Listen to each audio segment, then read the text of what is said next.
cool. Awesome. Excellent. We are here today. It is August 4th, and we're here with Crusty Demons and John Freeman, myself, Jason Shuck, and go ahead, introduce yourself there, Joe.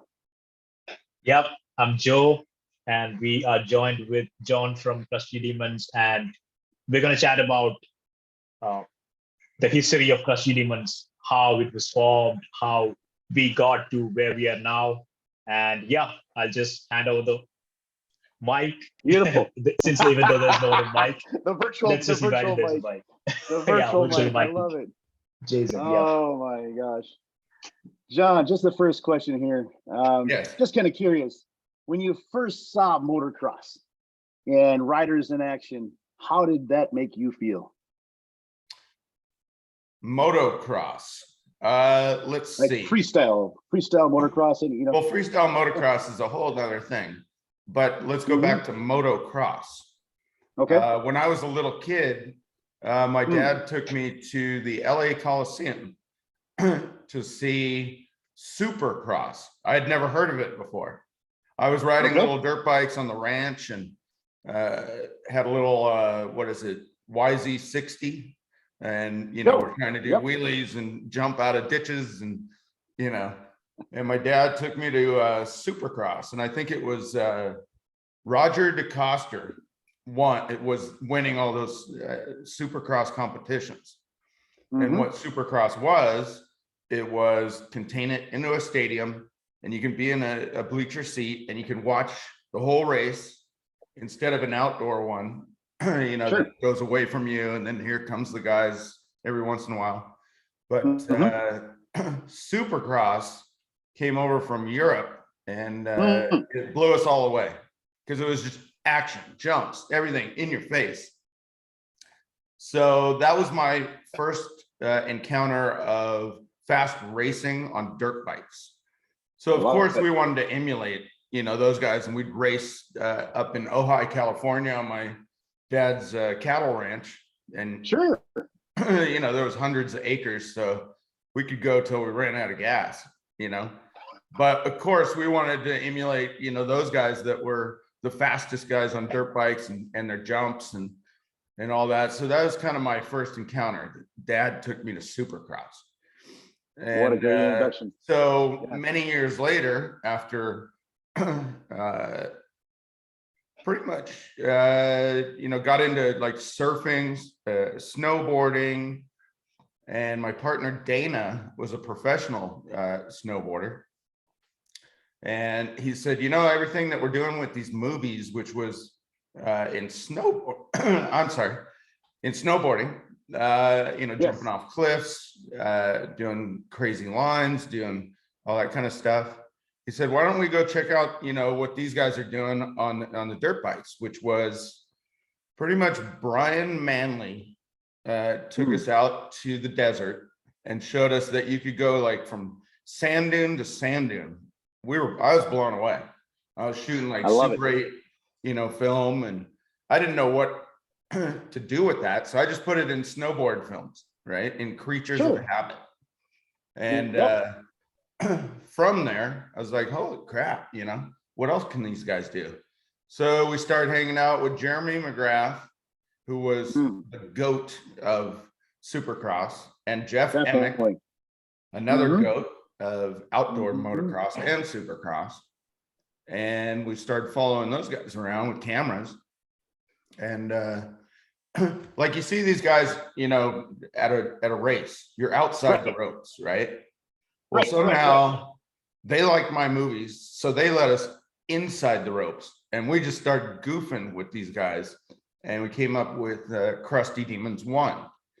So when you mentioned the term freestyle motocross, I guess that's when we were just kind of inventing it. Like free riding is what it is. Yeah. Wow. We now call it freestyle, and it's expression on a bike that obviously, it went from jumping huge jumps in the sand dunes, in the desert, to tricks starting to be formed. Like McGrath was famous for his knack, through the finish line, and everybody freaked out because he took a leg off, Yeah.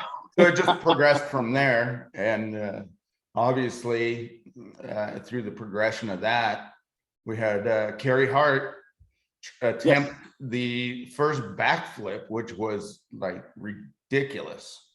And then we knew it was possible that a dirt bike, it's not supposed to go that way. No. When you're taught in motocross, you're taught that, when you pin it off the jump, you tap the brake to keep that front end down. You're not taught to keep the front end going all the way around. So, guys like Mike Metzger perfected that. And then I think pretty much half the guys that were winning, like a freestyle competition back then, were like, holy shit, now we got to do that, and everybody started getting hurt. So a lot of the top guys, they got hurt and they don't want to do that. Sure. Yeah. Guys like Brian Deegan, he's like, I better nut up if this is what we got to do now. Yeah. That's right. And he crashed hard. Same with Nate Adams. He became another guy that perfected that early on, and Metzger. But all those guys landed on their heads, hospital, all that kind of stuff. So that was the beginning of kind of getting recognized big in freestyle. I think the progression of those tricks to the bike going upside down. Yeah, absolutely. Yeah, that's just amazing. It's absolutely fascinating. When the guys get hurt, what did you see in terms of like a typical progression? Because I would imagine there's healing time, of course, in the hospital, but not just physically healing, but mental healing too. Did you see a certain point where where it took some guys a little longer than others to get back in the saddle and get that confidence back to hit the next trick, that much harder? And you know what I mean? If they I don't know, I'm just kind of curious, or were they just, hey, balls to the walls, I'm healed, and back in it, and there's like no downtime even for the mental recovery? What were your thoughts on that? What did you see? What did you experience with the riders? Interesting question, because I think the mental part, when guys thought, oh, I'm not going to do well in a contest if I don't have this backflip thing. And I think the mental part of that, it just chased about half the field away. They were like, I can't get that through my head. I cannot do that. And they had to walk away, or get 5th place or something, because the guys that were doing the flips, like Metzger and Nate Adams, Brian Deegan, those, and Pastrana, you got to throw that name Pastrana, in there. you have to. Yeah. And those guys, they weren't scared to do it. They got hurt. Then there was the invention of the foam pit. So foam pit, tell me more. Yeah. So they would buy old, pieces of foam, like whether it was bedding or I don't know. They'd find scraps of that. It was expensive, and you got to build a big enough box to. You're not going to hit the bottom of it, so it's got to be deep enough, and it's got to be wide enough and long enough that if you go astray, you're not going to miss, the pit. So the invention of foam pits was pretty interesting, and then they started, going upside down and getting it perfected, and really pushing themselves, because then pushing it to, hey, I'm upside down, I might as well do a trick, right? So I think these days, like everyone uses foam pits. Like whenever there's a jump and they want to practice that, I think they, like all the athletes, all the sports, they use these foam pits. I mean, was that like, did you guys invent that? I mean, was that the first time that foam pit was introduced? What do you think? No, I think foam pits were very individual, and I think it was copied.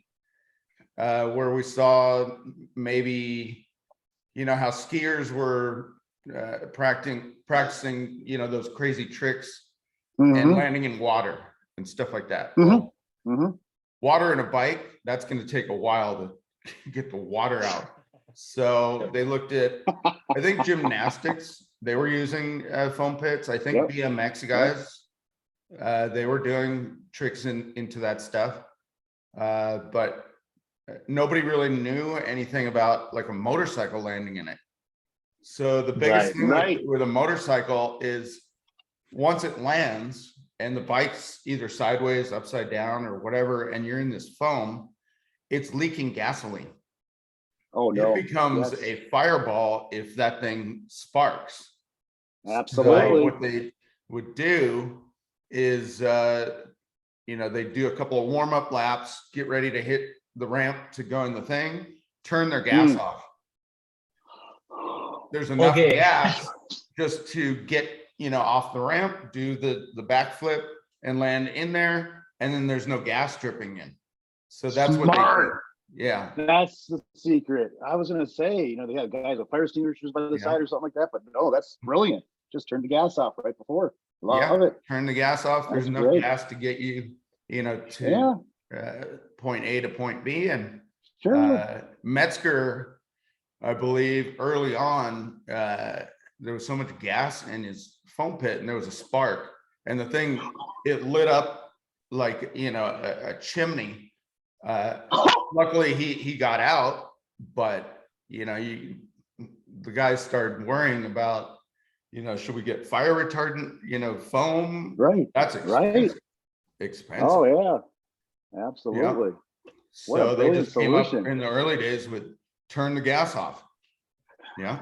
But even with that, they got to be precise, right? They got to turn the gas off right when there is enough momentum to take them to the jump. They're just lining up to hit, you know, the ramp. So they're only going to go 70 feet.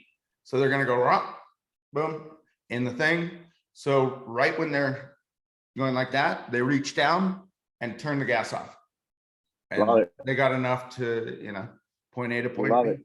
Yeah. That's great. Yeah. Yeah. Well, that's early on. That's freestyle motocross in kind of a progression for you. Absolutely.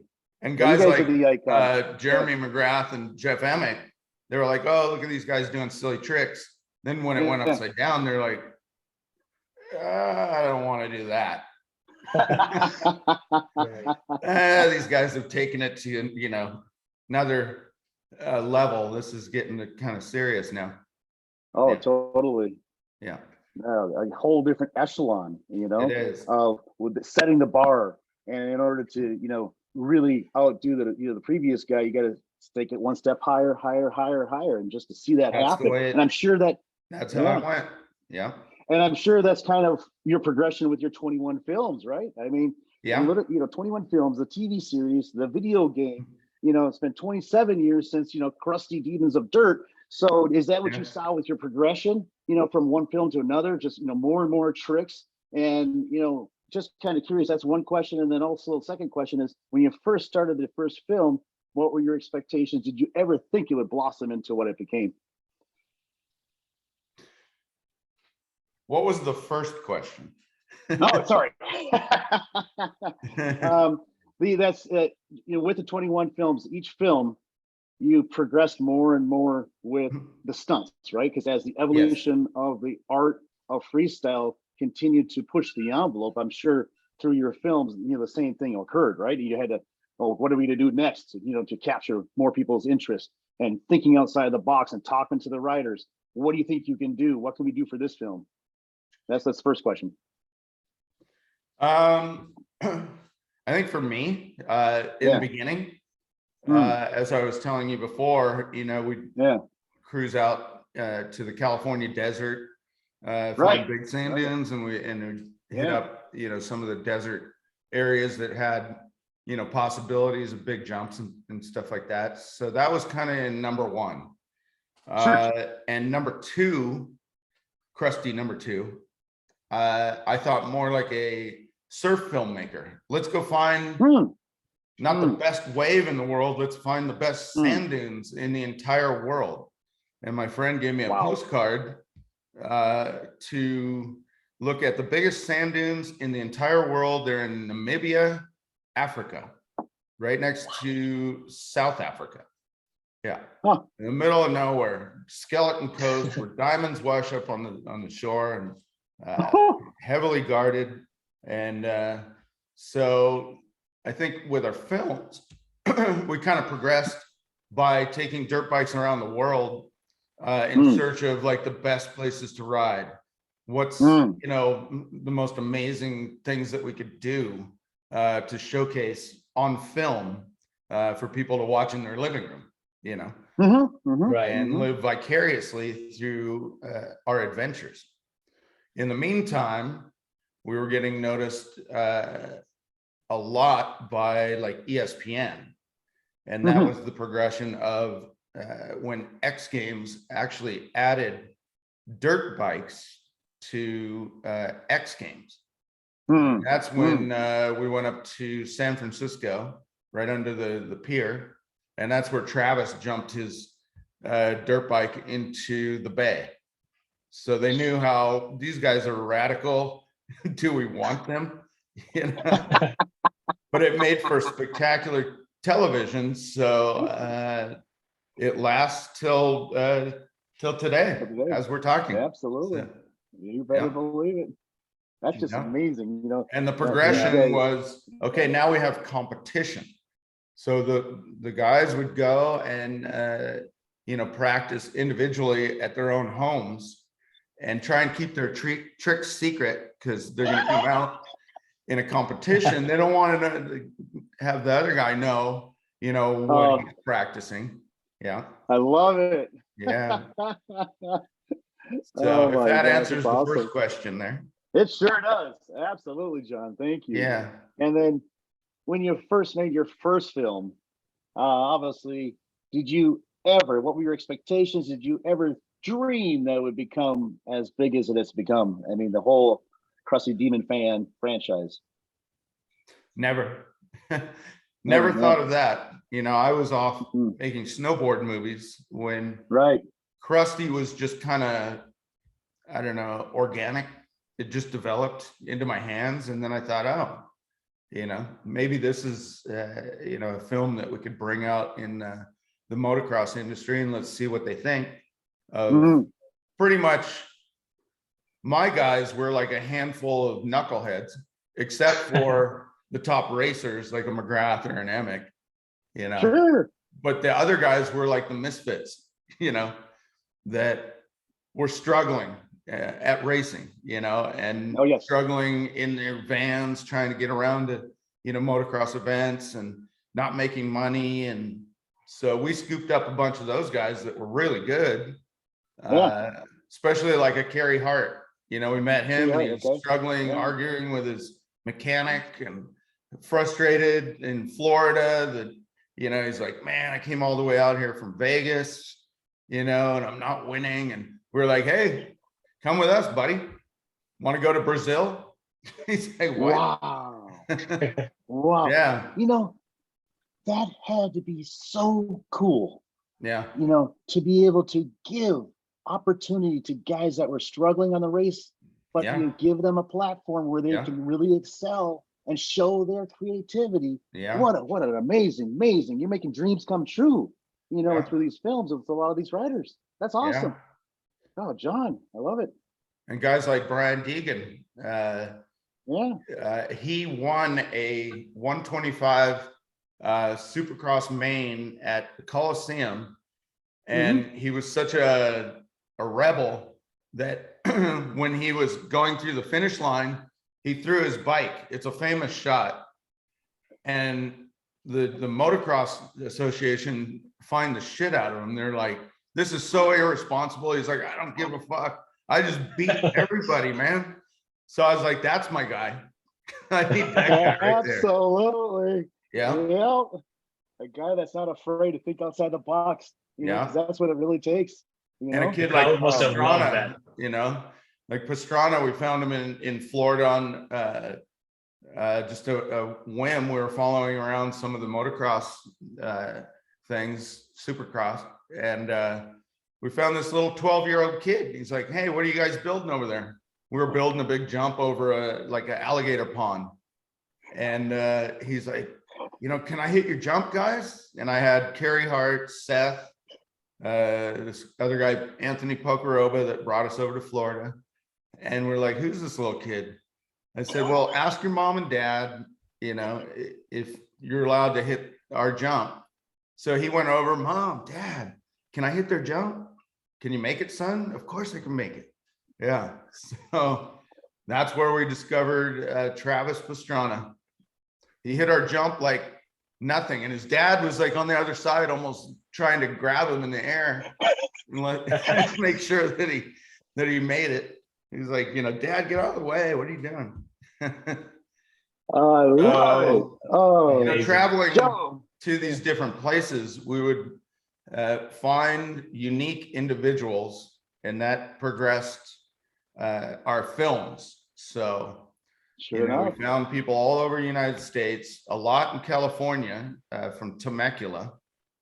That was kind of the spawning ground of racing at that time and now. But then traveling the world, you pick up, some South Africans, you pick up some Brazilians, you pick up, Peruvians, all kinds of people. So, yeah. And now if you see freestyle motocross, it's huge with Europeans. Then we went to Australia.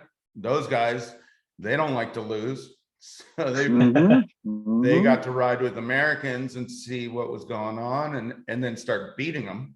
Yeah. I Yeah. love it. Yeah. I was watching Outback Attack yesterday. Yes. And so that kind of portrays the passion Australians have towards the sport. Like even though Americans invented it, but Australians just they are extremely crazy about the sport, and like I can really see the passion in the movie. So how I think like Australia is the most is the place that you love most to go put on a show. Is that correct? Or is there any other place that you would love to put on a show? Like the best place? Yeah, I would call Australia probably our second home. Okay. Awesome. And the reason being is because we went over there and we did a kind of an adventure because I had Australian friends.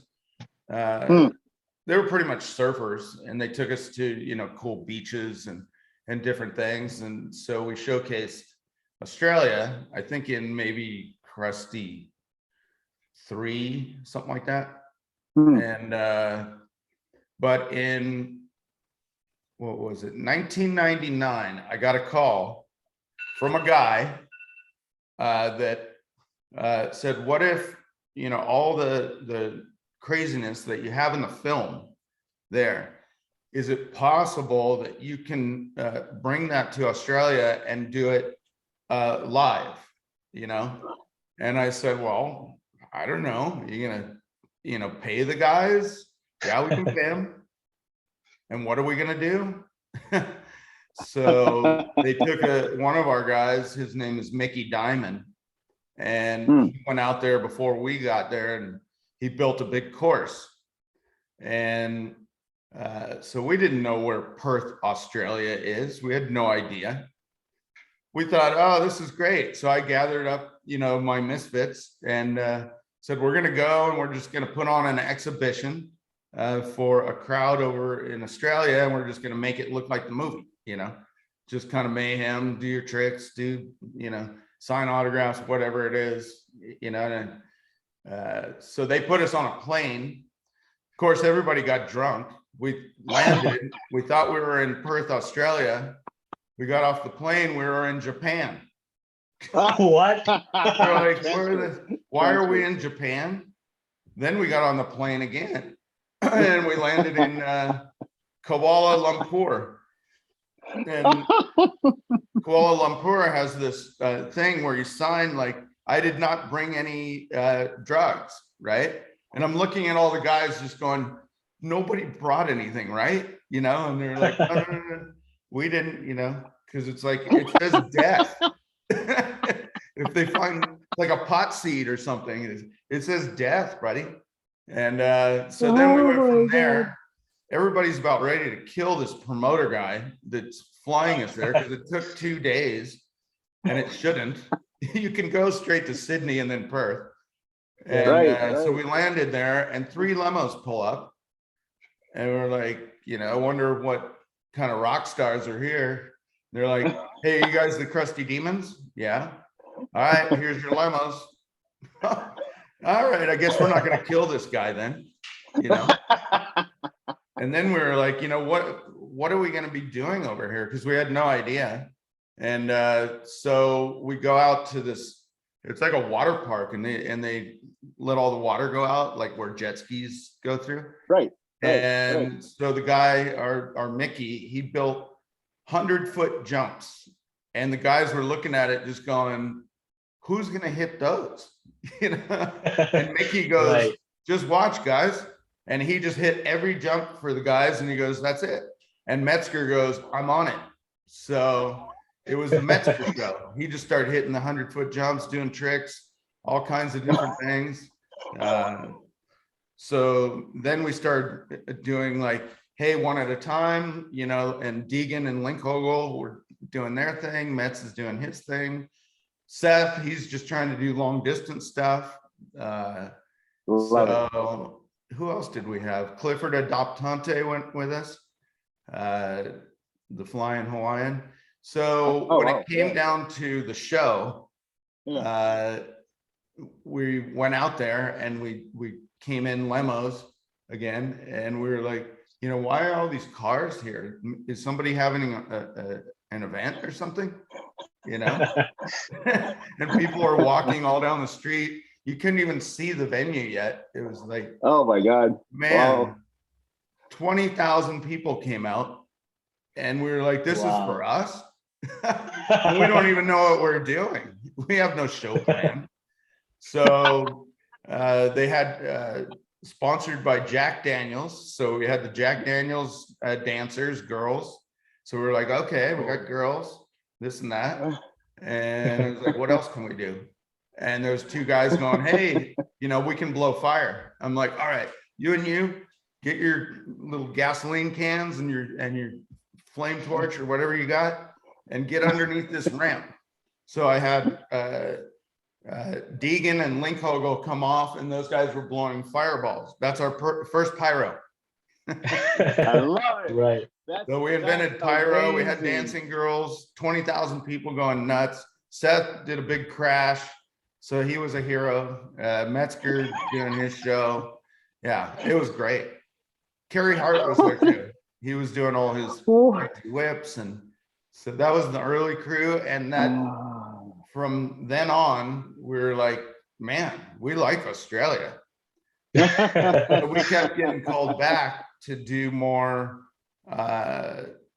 professional shows in stadium with lighting and pyro and dancing girls, announcers. Love it.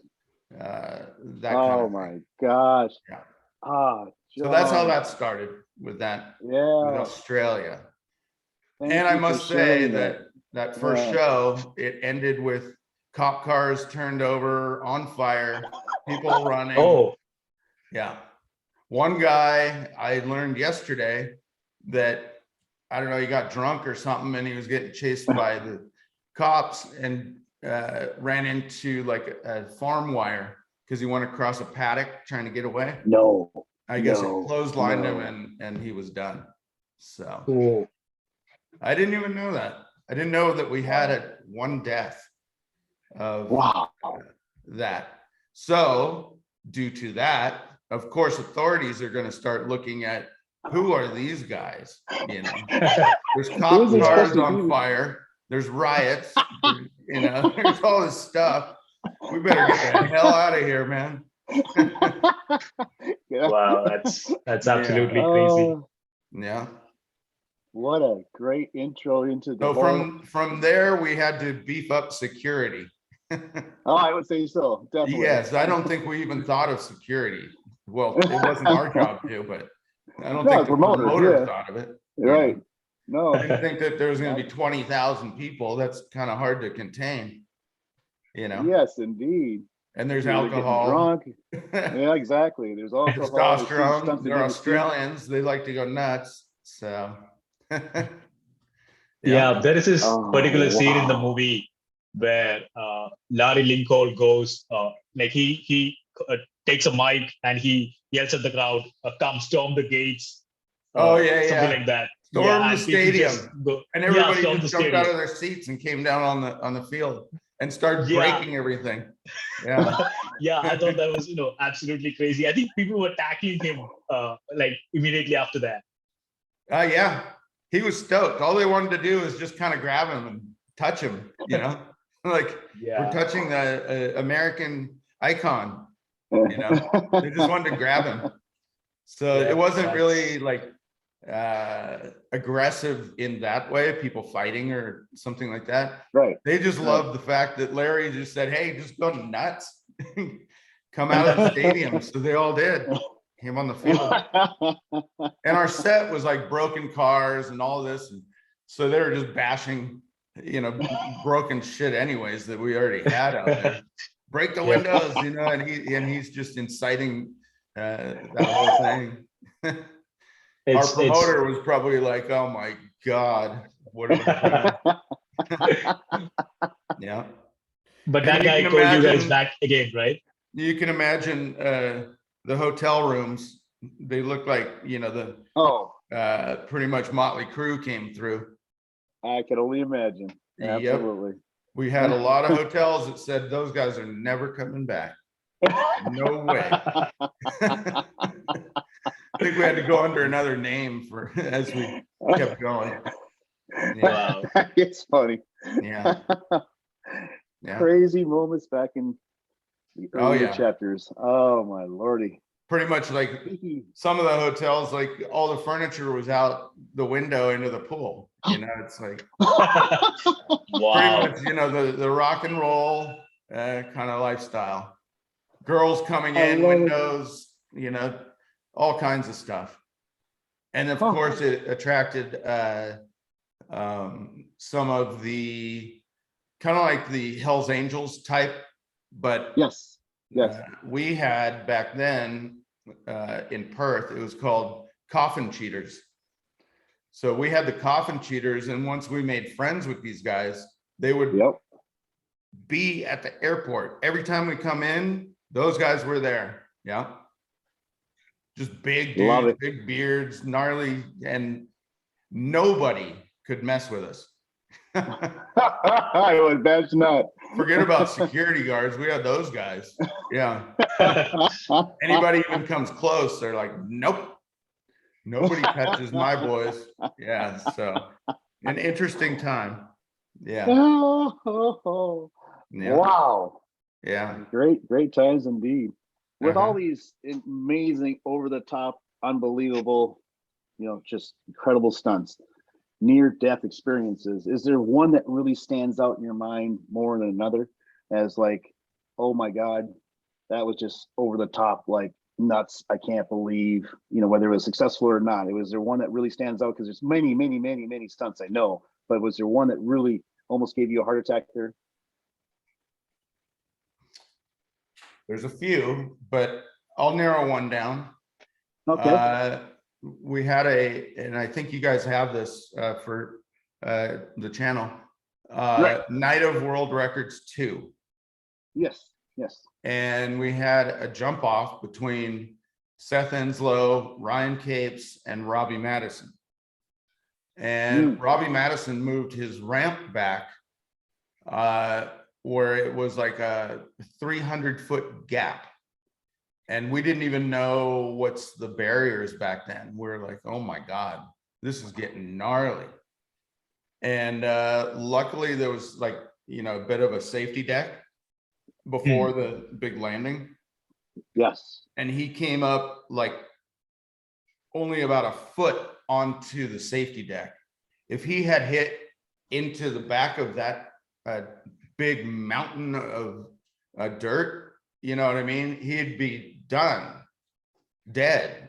So that one freaked me out. Yeah. And then he came back around and he's like, no, I got it.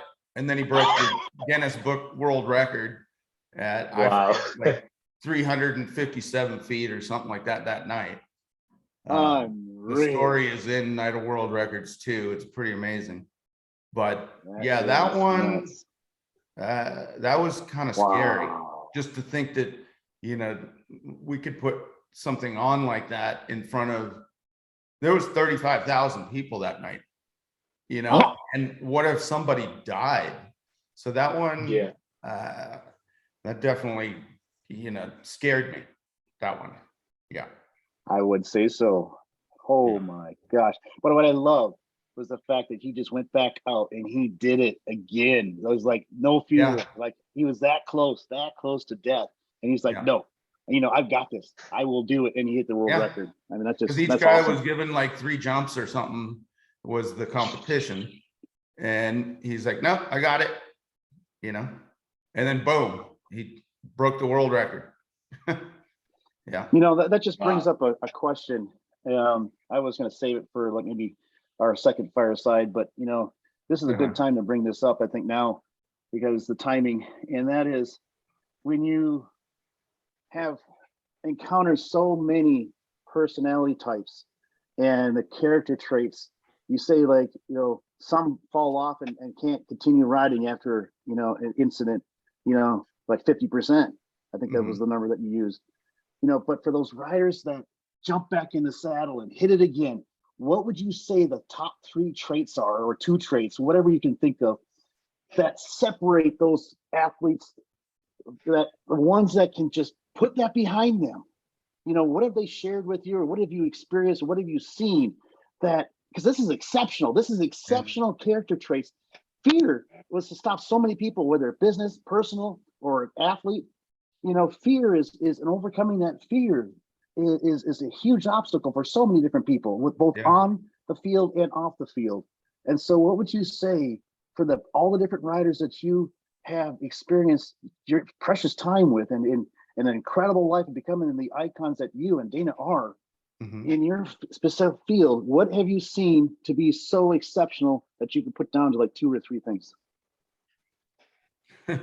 Pretty much, you know, as humans, you touch a flame and you burn your hand and you go, I'm not going to do that again, right?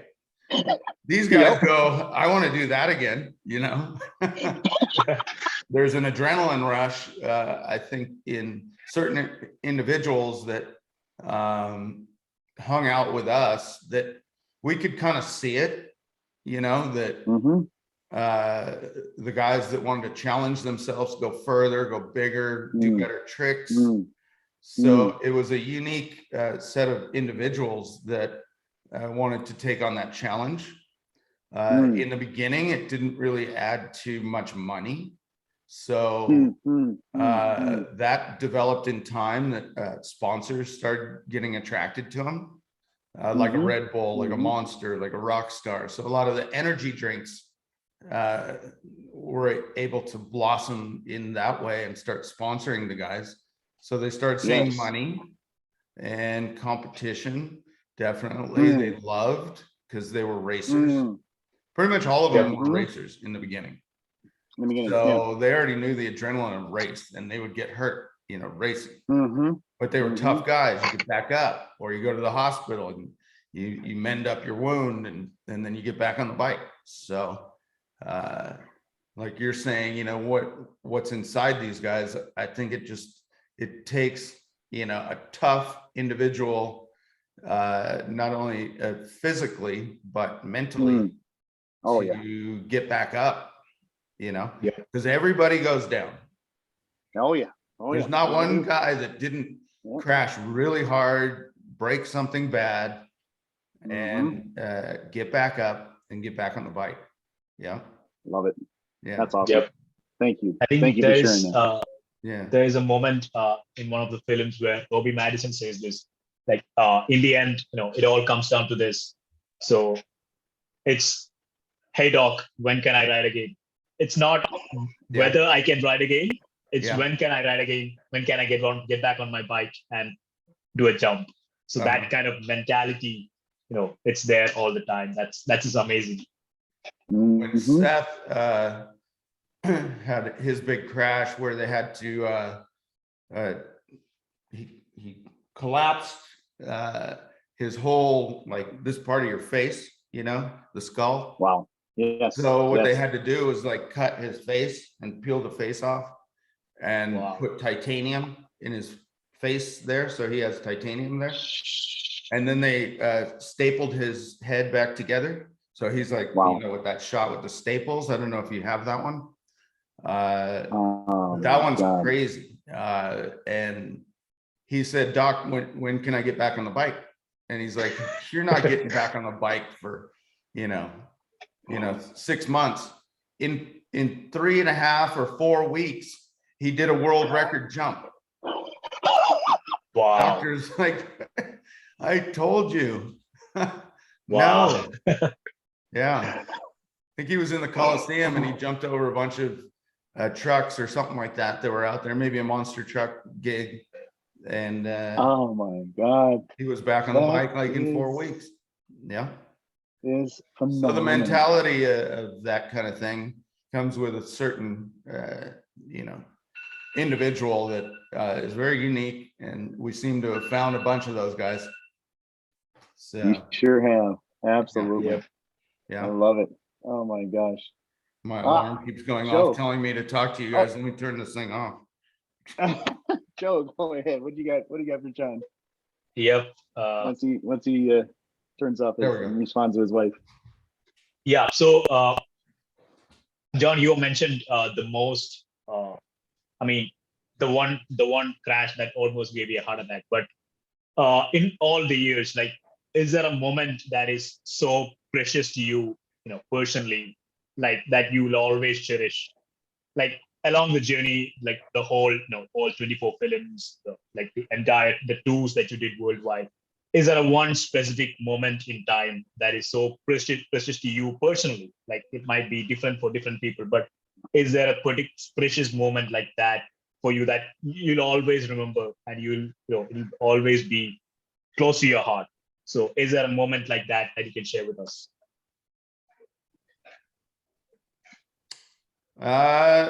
There's quite a few, but I'll just take a stab at one of them.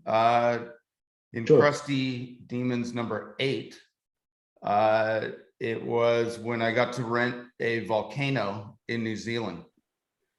And this guy, I had a couple of New Zealanders that were my riders. They were really good.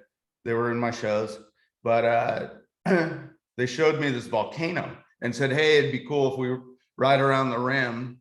It's like a volcano, like a super volcano that blew up like 100 years and ruined all the villages down below. So it's just a big Right. crater now with all kinds Yes. of cool colors, you know? Nice. And there's a burial ground up on the top. And so it's, you know, for the Maori people, it's very sacred. Sure. And so the guy flew me up there in the helicopter, and I thought, hey, what a cool thing, have the guys doing wheelies on the rim or whatever. Yeah. I said, what if we go down in? And he goes, you want to drop in there? He's like, oh, I don't know about that. Because it's like pumice dirt, you know, like what Mammoth Mountain has, you know, that kind of dirt. So it's almost like snowboarding, you know, you can glide down that and make, you know, some turns. And yeah. And when you get to the bottom, there was a way out, like a trail, because people walk in there, volcanologists and all that kind of stuff. Yeah. Right. And so I said, you know, how much to, you know, rent the volcano for a day? And he's like, well, you know, we had Honda here, and they did like one of their vehicles around the rim. And so they just showed like the inside of the volcano and the thing going around the rim. And they paid us $200,000. I'm like, I don't have $200,000, bro. I said, in my budget, I've got two. How about 2,000? And the guy was just like, yeah, right. Like, I'm going to go to the council and say, you got $2,000 and you want to use our whole volcano? And so he kind of laughed me off, and I was like, you know, maybe that guy's going to get back to me, you know, with another offer. So he went home and he told his kids, about the Crusty Demons wanting to do this, and they're like, Dad, you don't understand. You gotta let these, because they had all my films. You gotta let Wow. these guys do this. Let them drop in that, volcano. I love And he it. came back to me the next day and he's like, all right, my kids are all over me. How about 30,000? I was like, 2,000, bro. That's all I got. So then his kids heckled him the next night, and he called me back the next day and he goes, tell you what, $2,000 and I'll give you a half day and the helicopter. Okay. Wow. Done deal. So we Oh, went my there, and it was foggy in the morning. So we had to wait for the fog to go away. So we ended up filming like the whole day. And Of course. so I got I love exactly all the shots that I wanted. There was volcanologists in white suits. And I was like, hey guys, and they're like, where should we go? Hiding behind the rocks, as we're doing the filming, and they're looking for specific like gems out of there, and what's Yeah. the age of the volcano. And Oh yeah. my God. So the scientists all had to hide behind the rocks.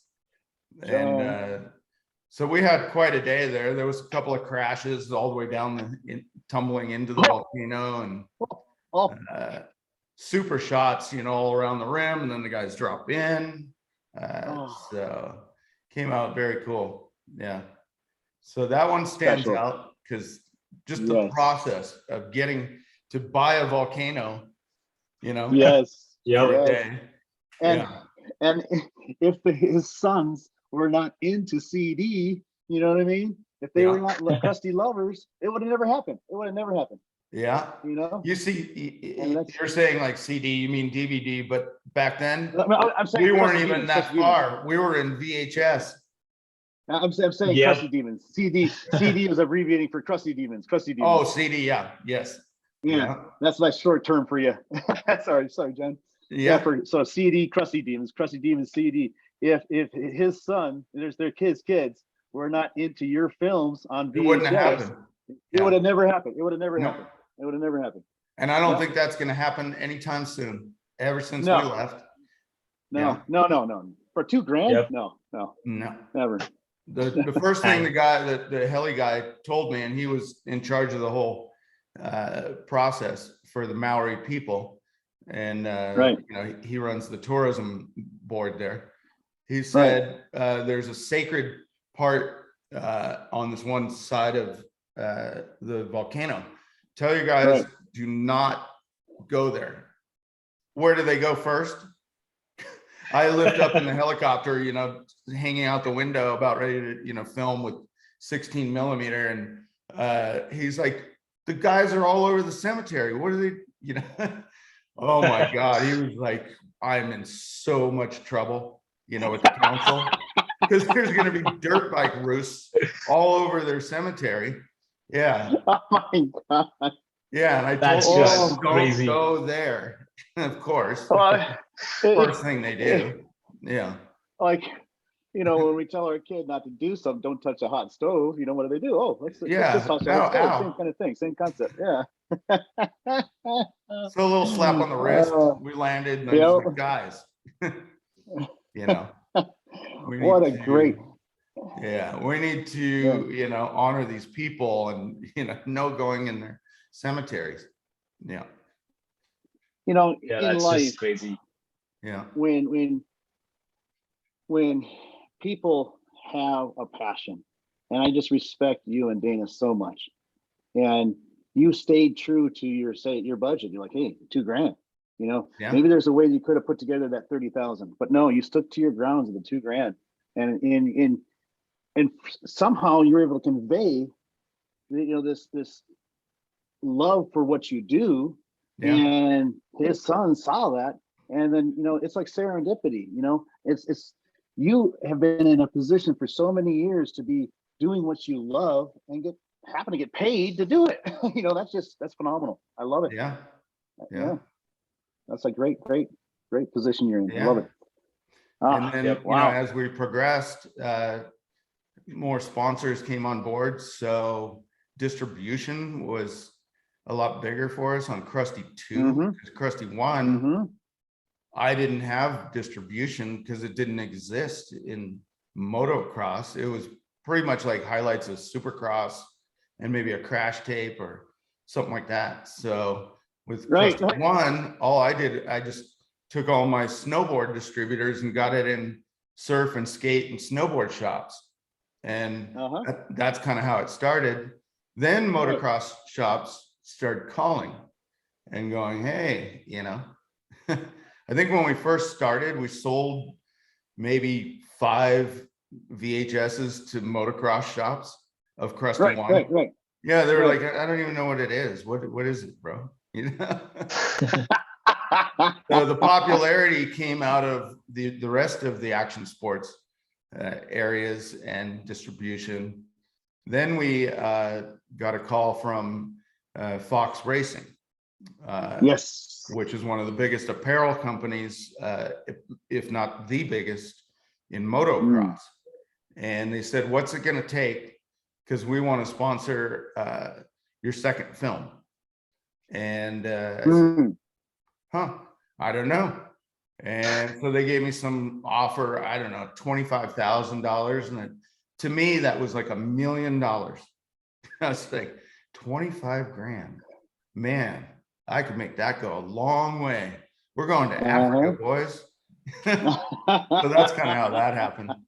And then when they made their initial order, because they had worldwide distribution in motocross shops, their initial order was 80,000 tapes. I didn't know how to make 80,000 tapes. I'm like, you know, 10,000 sounds pretty good. But yeah, 80,000 in one run, you know, and I went to my duplicator. I was like, bro, I need 80,000 of these things. He's like, oh my God. Because he had like 300 machines, you know, and you had to run them all in real time off our Betacam master. Yeah. So he was just working overtime, just like, oh my God. 300 at a time. Biggest order I've ever seen in my entire life. Yeah. I love buy another house, bro. You know? So an interesting problem there once we found out, you know, worldwide distribution. So that's how that kind of happened. Yeah. And that just feeds organically with the fact that you were fighting riders from all over the world too, right? I mean, Australia, you know, and so, you know, that just continued when you have distribution worldwide and you have fans in different, you know, continents, and they have, you know, riders that are from their hometown, so to speak. You know, it just really helped escalate the whole process of how you grew. I mean, that's just awesome. That's wonderful. Yeah. Amazing. Wow. Wow. So, you know, in terms of original freestyle, you know, when you know, so the question is what do you think the current state of freestyle motocross is? What do you think about the current state of freestyle motocross? And then how is it different, you know, now versus back when you started? Can you rephrase that or say that again? Okay. So what do you think about the current state of freestyle motocross? Okay. And how is it different from back when you started? If you look at the tricks today, like almost every competition, it's about what insane trick can you do upside down, you know? And when we first started, it was about what insane trick that you could do upright, right? Because we didn't know that the bike could do that. And now we have, you know, insanity going on with, you know, in a run, the guy will do like a double backflip. And then I saw Robbie Adelberg the other day do a front flip, land, and then hit a bigger jump and do another front flip. So 2 front flips back to back. I had never seen that before. Wow. Metzger did that with backflips back in the day where he hit a smaller jump and then he went on a huge one and everybody freaked at gravity gauge. 2 front. Yeah, Wow. 2 fronts. Yeah. And then he spun That around and did is a double nuts. backflip. So it's like, man, these, like any one of those tricks can take you out big time. Oh yeah. Oh You know, yeah. you can break some limbs on that stuff or hit your noggin pretty hard.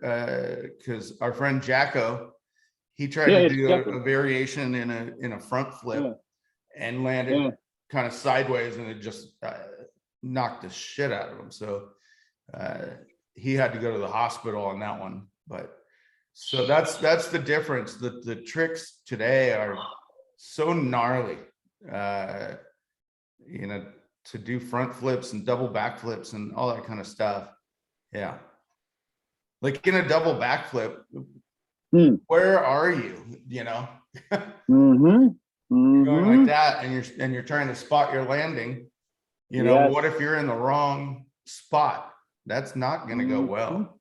So we've Yeah. had bad accidents on guys trying to do double backflips. Yeah. Yeah. The sport is Ah, evolving. cool. Yes, it is. Wow. So now And we're as it's doing evolving, some other things in yeah. X Games. Yeah. They were all landing to dirt, but in our shows, you know, we've taken too many people to the hospital because they missed, you know, our ramp landings. So Right. there's a progression now that we have these big airbag landers. So it's a little bit softer. If you're coming in and you're a little bit off and you crash, you can kind of slide down the thing. Kind of like a giant bounce house, you know? Right. Yeah, but it's a huge landing. So we've been incorporating those. So as Travis Pastrana in Nitro Circus. And it keeps the guys a lot safer. Everybody gets to go back to the hotel, Right. ride another day, because you know you're going to pack it up and you're going to go to another city, and you take everybody with you, and you're not leaving a soldier behind in a hospital, because that as the progression was going, that happened a lot. Right. Naturally. Nobody died. Not on our Thank watch, God. but Not on your watch. a lot of hospitals. Yeah. Yes. Yeah. We had a snowmobile guy named Jimmy Blaze that we knew he was going to do a backflip off our setup. And so he had certain track wheels, you know, on the front skis so that he could roll. But still the big track in the back. And he would do a backflip every weekend for us. And it was like, he's got about a 50-50 chance he crashed at least 50% of the time. And he would go to the hospital, they'd check him out, he'd go, I'm out of here, and he'd jump the next weekend. So wow, that's that's one hell of really a gnarly wipeouts. So when you see a snowmobile guy crashing in some of our movies, that's Jimmy Blaze from Alaska. Wow. Yeah. Steel balls there. My God. Oh, big time. time. Do it again. Big time. Yeah. Say, what would you say to the young, you know, motocross riders out there to inspire them? What would some words of inspiration might be? Gosh. First of all, you know, if you have a passion for you know, like getting a little mini bike, start there, you know, get a little 50, ride it around in your yard 50cc. or whatever's available to you. And there's a lot of my guys are starting to be coaches, and they will teach you either motocross or freestyle. So seek out some of these camps where a lot of the crusty guys have become coaches. And that's probably a good way to start out as a young kid. You could be a boy, you could be a girl, doesn't matter, you know. Girls are getting all into it now. They have their own circuit of racing, and some are getting into freestyle. Cool. But yeah, I'd say that's probably a good way to start. you know, Okay. ask your dad. Awesome. Yeah. Yeah. Is there, Cool. you know, like some of these guys training near where we live or something like that? And if there's not, you know, then start off on a little mini bike and get used to it and race around, do little Cool. mini jumps and Thank you. progress from there. Don't be a Yes, 25-year-old guy and just go, oh, I'm just going to take this up, you know, just going to start hucking it big, you know. Yeah. I think pretty much all these guys came from, you know, at least under the age of 10, all had mini bikes. So they got bike skills, you know. Yeah. Maybe you're a That's kid how I that you started. ride BMX and you're learning some tricks and take it to the motorcycle. But yeah, seek out some of our guys because, you know, there's a lot of good training. Awesome. Probably in Florida, California, Arizona. Those are some of the hot spots because the weather's good all year for Florida and us, California. So you probably find, you know, cool places to find a little motocross camp. Yeah. Thank you, John. Thank you very much. Say, awesome. Joe, you know, in respect to John's time, what do you think we save some of the other questions for fireside number 2? How does that sound? Yeah, I think this has been really insightful and a lot of entertainment for sure. Yeah, absolutely. This has been entertaining and thoroughly exciting just to learn more about you and the history here. I sincerely appreciate this opportunity, John, and thank you very much for your time. Absolutely. All right, guys. Until we meet again. Awesome. Sounds good. Yep. Until next time. Riding hard. Great talking to you, John. Yeah. Absolutely. Good to see you guys. Beautiful, guys. Yes. Have a blessed day. We'll see you. All right. Thanks. Bye-bye. Bye-bye. See you guys.